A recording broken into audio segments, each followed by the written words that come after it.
강철은 어떻게 단련되었는가? 제1부 소년 거친 세상에 던져지다. 눈을 감으면 대지에 쌓인 눈처럼 하얀 침묵이 밀려옵니다.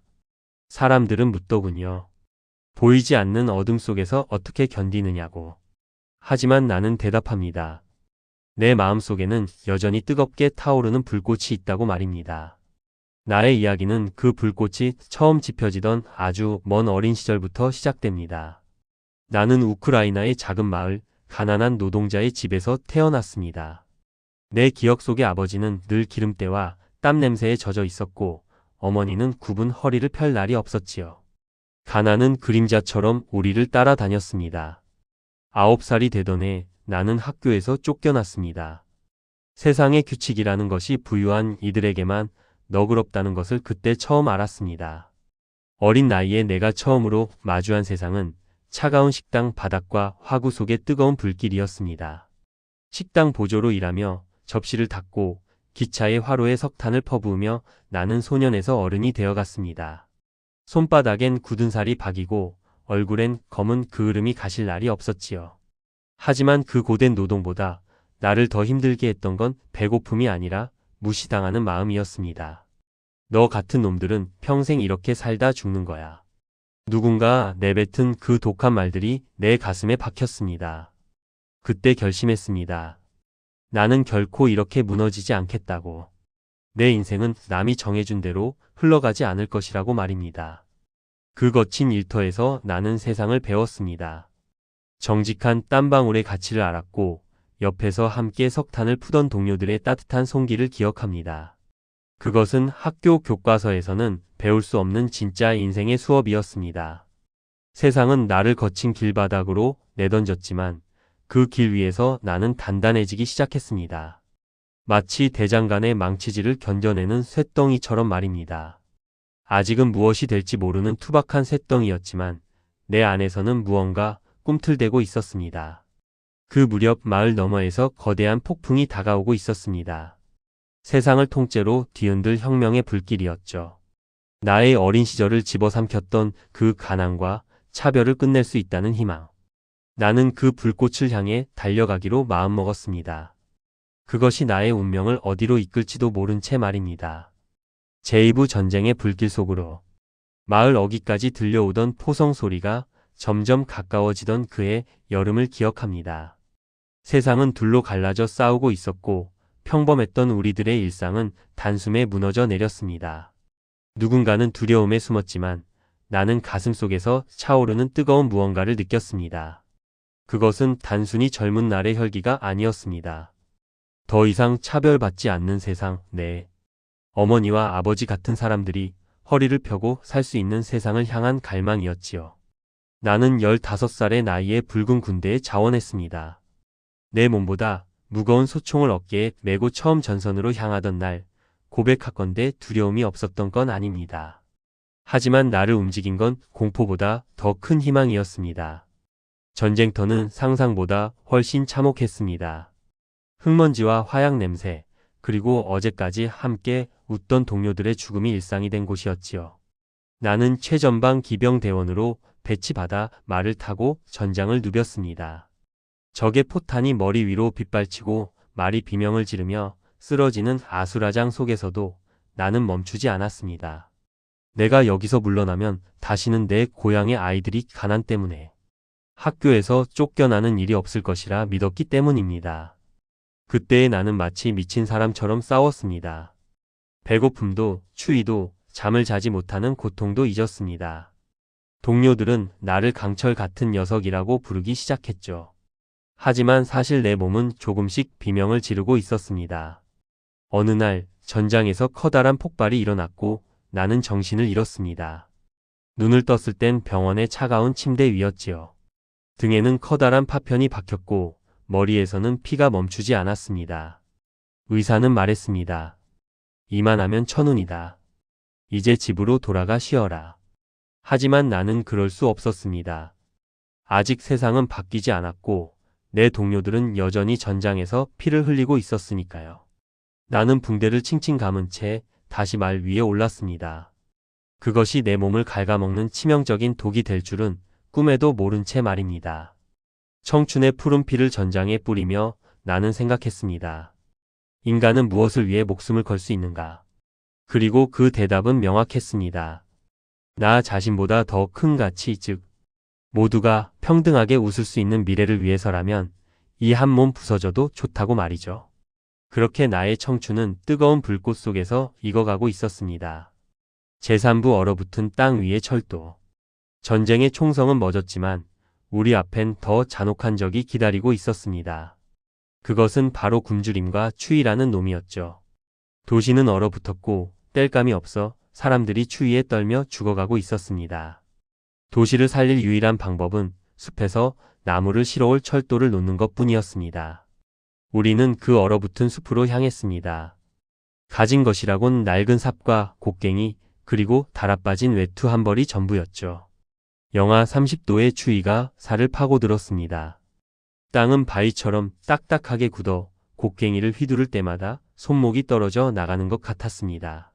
신발은 다 해져서 발가락이 얼어 터졌고 배에서는 늘 꼬르륵 소리가 멈추지 않았습니다. 사람들은 말했습니다. 이건 미친 짓이야. 이런 추위 속에서 인간이 철길을 놓는 건 불가능해. 하나 둘씩 절망하며 떠나가는 이들도 있었습니다. 하지만 나는 멈출 수 없었습니다. 내가 여기서 삽을 놓으면 도시의 아이들은 얼어 죽을 것이고 우리가 피 흘려 지킨 혁명도 물거품이 될 것이 뻔했으니까요. 나는 열병에 걸려 몸이 불덩이 같은 날에도 얼음 섞인 진흙탕 속으로 들어갔습니다. 누군가 내게 물었습니다. 파벨, 도대체 무엇이 너를 그렇게 움직이게 하느냐? 나는 대답했습니다. 내일의 따뜻한 화롯가를 위해서입니다. 우리는 서로의 체온에 의지해 밤을 지새우고 동특이 무섭게 다시 얼어붙은 땅을 팠습니다. 손가락이 곱아 펴지지 않을 때는 서로의 손을 입김으로 녹여주며 버텼습니다. 그때 알았습니다. 강철을 단련하는 건 뜨거운 불길만이 아니라는 것을요.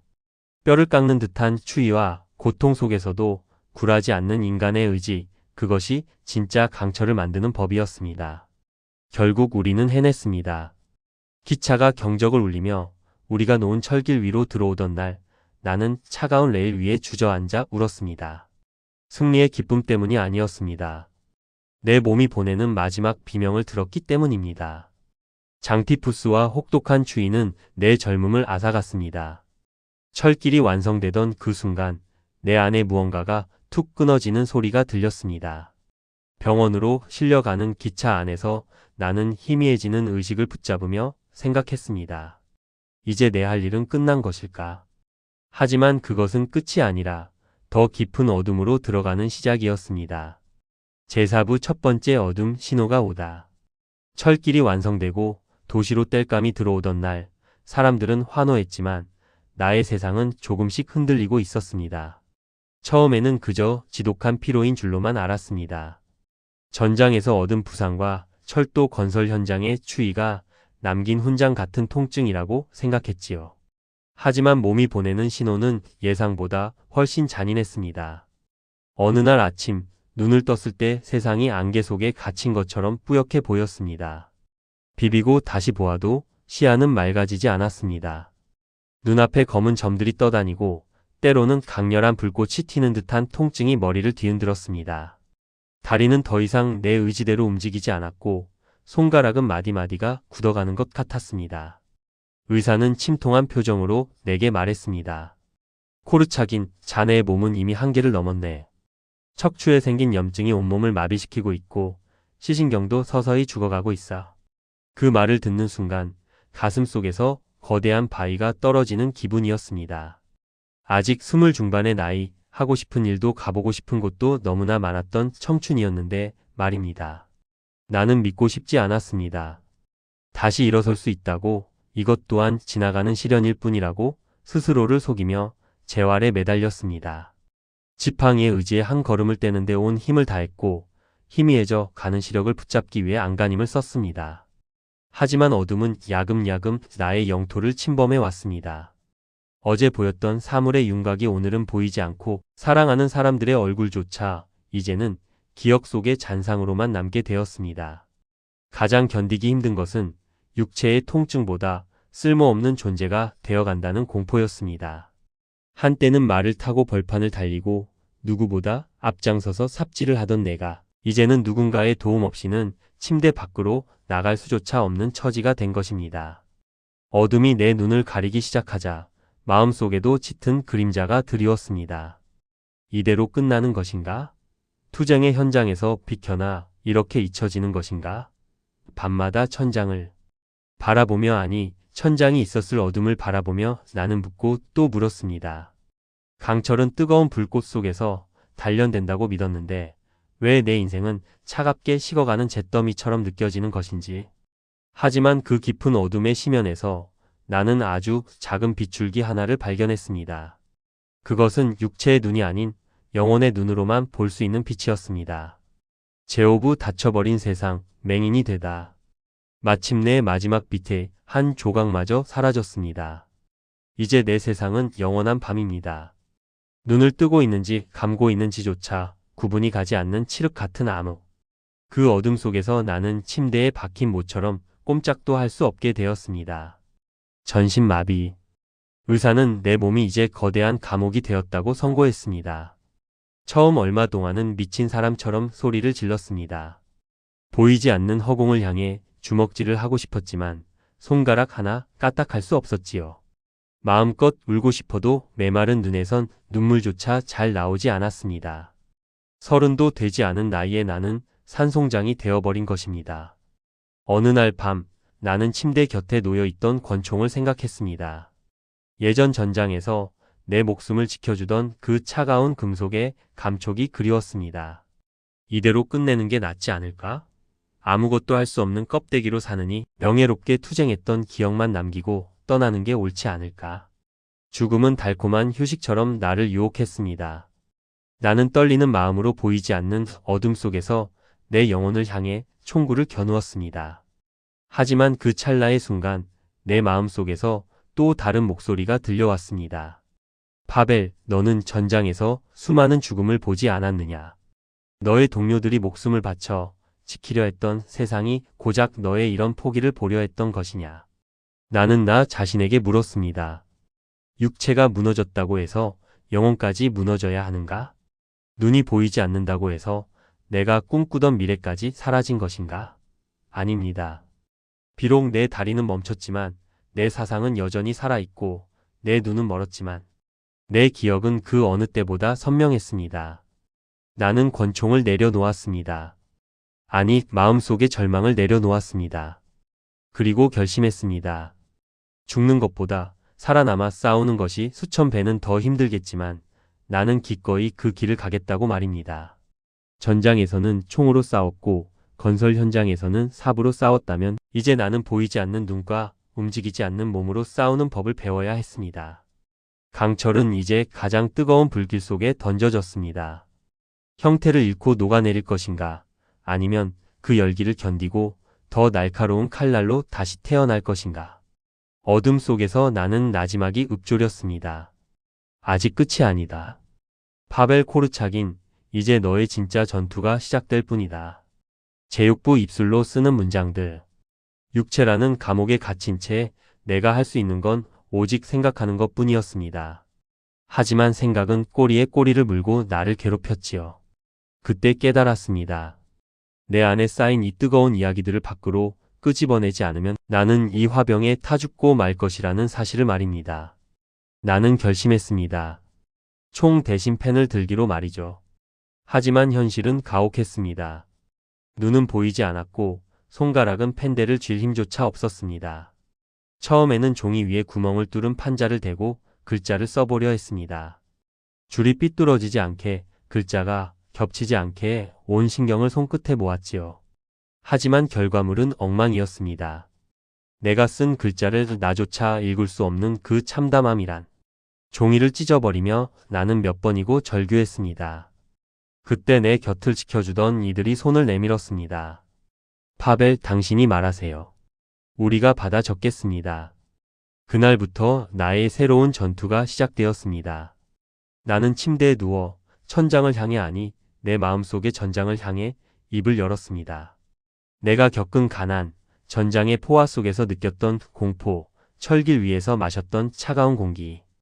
그 모든 기억을 단어 하나하나에 실어 보냈습니다. 말을 하는 것조차 내게는 중노동이었습니다. 조금만 흥분해도 숨이 가빠오고 머리가 깨질 듯 아팠지요. 하지만 입술을 통해 흘러나온 문장들이 종이 위에 박힐 때마다 나는 살아있음을 느꼈습니다. 보이지 않는 내 눈앞에 내가 겪은 세상이 다시 그려지기 시작했습니다. 나는 더 이상 병실에 누워있는 환자가 아니었습니다. 나는 다시 말을 타고 벌판을 달리는 기병이었고 얼어붙은 땅을 파헤치는 노동자였습니다. 밤낮 없이 구술은 계속되었습니다.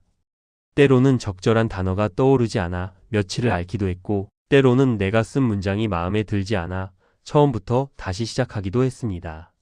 옆에서 받아 적던 이들이 지쳐 잠들 때까지 나는 멈추지 않았습니다. 내게 남은 시간이 얼마 없을지도 모른다는 절박함이 나를 채찍질했습니다. 사람들은 나를 보고 기적이라고 말했습니다. 하지만 이것은 기적이 아니라 투쟁이었습니다. 죽음보다 강한 삶의 의지가 입술을 통해 터져 나오는 외침이었지요. 강철은 이제 뜨거운 용광로를 지나 날카로운 정으로 깎여나가며 한 권의 책이라는 형태를 갖춰가고 있었습니다. 나의 목소리가 어둠을 뚫고 세상으로 나갈 준비를 하고 있었던 것입니다. 제7부 나를 살게 한 목소리들. 어둠 속에 홀로 누워 있으면 세상에 나 혼자만 남겨진 것 같은 기분이 들 때가 있습니다. 하지만 그럴 때마다 정막을 깨고 다가오는 발소리들이 있었습니다. 나의 어머니, 나의 아내, 그리고 이름 모를 자원봉사자들. 그들은 나의 부서진 몸을 대신해주는 소중한 팔다리였고 나의 멀어버린 눈을 대신해주는 빛이었습니다. 내가 침대에 누워 허공에 대고 문장을 쏟아낼 때 내 곁에는 늘 사각거리는 펜 소리가 들렸습니다. 내가 고통으로 신음하며 말을 멈추면 그들은 조용히 내 손을 잡아주었습니다. 바벨, 천천히 하세요. 우리는 어디도 가지 않아요. 그 따뜻한 한마디가 나를 다시 문장의 바다로 밀어넣었습니다. 때로는 원고를 교정해주는 친구들과 밤샘 토론을 벌이기도 했습니다. 보이지 않는 내 눈앞에서 그들은 마치 영화를 상영하듯 내가 쓴 글들을 읽어주었습니다. 이 문장은 너무 거칠어, 파벨. 아니, 이 표현은 자네답지 않아. 우리는 때로 논쟁하고 때로 함께 울며 원고 뭉치를 채워나갔습니다. 나의 아내는 나의 가장 든든한 전우였습니다. 그녀는 지친 기색 없이 수천 페이지의 원고를 정리하고 출판사를 찾아다니며 나의 목소리를 세상에 전하기 위해 발을 적셨습니다. 내가 스스로를 쓸모없는 존재라고 저주할 때마다 그녀는 내 가슴에 귀를 대고 말했습니다. 당신의 심장은 아직도 강철처럼 뛰고 있어요. 당신의 이야기가 누군가에게는 구원이 될 거예요. 그제야 나는 깨달았습니다. 강철은 혼자 단련되는 것이 아니라는 것을요. 뜨거운 불길을 지피는 사람, 망치질을 돕는 사람, 그리고 달궈진 쇠를 식혀주는 물줄기 같은 사람들이 있어요. 비로소 단단한 검이 된다는 사실을 말입니다. 나의 소설은 나의 것만이 아니었습니다. 그것은 절망에 빠진 한 인간을 포기하지 않았던 수많은 사람의 사랑과 인내심이 빚어낸 공동의 승리였습니다.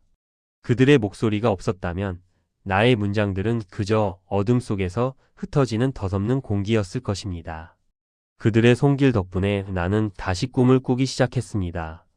이 책이 완성되어 누군가의 손에 들리는 날 나는 비로소 이 좁은 침대를 벗어나 온 세상으로 달려나갈 수 있을 것이라는 꿈말입니다. 어둠은 여전히 내 눈을 가리고 있었지만 내 주변은 그 어느 때보다 밝은 사람들의 온기로 가득 차 있었습니다. 제8부 강철은 마침내 단련되었다. 마침내 정적이 찾아왔습니다. 수만 번의 입술 움직임과 수천 장의 원고지 그리고 헤아릴 수 없는 밤샘의 고통 끝에 마지막 문장이 마침표를 찍었습니다. 옆에서 원고를 정리하던 이의 떨리는 목소리가 들렸습니다. 바벨, 다 끝났어요. 우리가 해냈습니다. 그 순간 내 가슴 속에서는 폭풍 같은 감정이 휘몰아쳤습니다. 눈이 보이지 않아 원고 뭉치를 볼 수는 없었지만 내 손끝에 닿는 종이의 질감에서 그 뜨거운 생명력을 느낄 수 있었지요. 그것은 단순한 종이 뭉치가 아니었습니다. 내 찢겨진 육체와 흩어진 청춘, 그리고 어둠 속에서 길어 올린 내 영혼의 조각들이었습니다. 소설이 세상에 나오고 사람들의 반응이 들려오기 시작했습니다. 누군가는 눈물을 흘렸고 누군가는 절망 속에서 다시 일어설 용기를 얻었다고 했습니다. 침대에 묶여 아무것도 할 수 없던 맹인 청년이 글이라는 날개를 달고 수만 명의 마음속으로 날아간 것입니다. 나는 이제 더 이상 외롭지 않았습니다. 내 육체는 비록 이 작은 방에 갇혀 있지만 내 정신은 전 세계의 독자들과 함께 호흡하고 있었으니까요. 이제 나는 담담히 나의 마지막을 기다립니다. 죽음은 더 이상 공포가 아닙니다. 그것은 치열했던 전투를 마친 병사에게 주어지는 긴 휴식 같은 것이지요. 나는 나 자신에게 그리고 이 소설을 듣는 당신에게 묻고 싶습니다. 당신의 인생은 어떤 색으로 물들어 있습니까? 사람들은 말합니다. 인생에서 가장 소중한 것은 생명이라고요. 맞습니다. 하지만 그 생명은 우리에게 단 한 번 주어집니다. 그렇기에 우리는 목적 없이 보낸 수치스러운 세월을 후회하지 않도록 살아야 합니다. 비열하고 보잘것없는 과거가 양심을 가책하지 않도록 살아야 합니다. 나는 비록 앞을 볼 수 없고 몸을 움직일 수 없지만 이 순간 세상 그 누구보다 행복합니다. 나는 나의 온 삶과 힘을 세상에서 가장 아름다운 1인 인류의 더 나은 미래를 위해 바쳤기 때문입니다. 강철은 뜨거운 불꽃 속에서만 단련되지 않습니다. 차가운 물 속에 던져지는 시련과 망치에 얻어맞는 고통을 모두 견뎌내야 비로소 부러지지 않는 강철이 됩니다. 나의 인생이 그랬고 아마 당신의 인생도 그러할 것입니다. 이제 내 목소리는 여기서 멈추지만 나의 이야기는 당신의 가슴 속에서 계속되길 바랍니다. 당신의 영혼 또한 그 어떤 시련에도 굴하지 않는 눈부신 강철로 단련되기를 간절히 기도합니다. 후회는 없습니다. 나는 나의 전투를 모두 마쳤으니까요. 끝. 강철처럼 단단하게, 때로는 들꽃처럼 부드럽게. 우리의 인생은 매일매일 단련되고 있습니다. 오늘 파벨의 이야기가 고단했던 여러분의 삶에 작은 위로가 되었다면 구독과 좋아요로 마음을 나누어 주세요. 여러분의 응원이 저에게는 어둠 속을 밝히는 빛이 됩니다. 오늘도 수고 많으셨습니다.